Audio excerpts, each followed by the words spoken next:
میں خادم حسین رضوی اور پیشوائے اہل سنت دونوں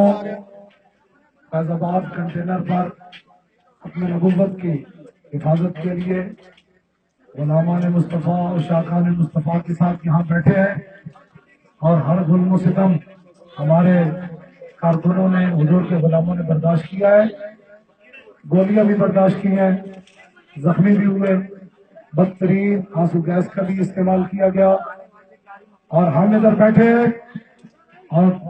پاکستان کے تمام حضور کے غلام یہ ہمارا اعلان سن لیں کہ جب تک یہاں اس کنٹینر سے اعلان نہ ہو کہ آپ گھروں میں چلے جائیں، آپ نے روڈوں پر بیٹھنا ہے، تمام ملک کو جام کر کے بیٹھنا ہے۔ کوئی ٹاؤٹ، کوئی مذہبی لبادے میں، سیاسی لبادے میں آپ کے پاس کوئی ٹاؤٹ خبر پھیلائے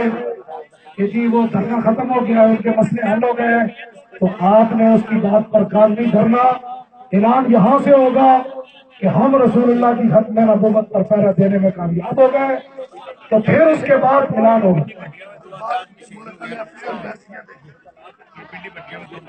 پنڈی بٹیا کے اندر حضور کے 2 غلاموں کو شہید کر دیا گیا ہے، ایک وزیر کی خاطر جو ختم نبوت کا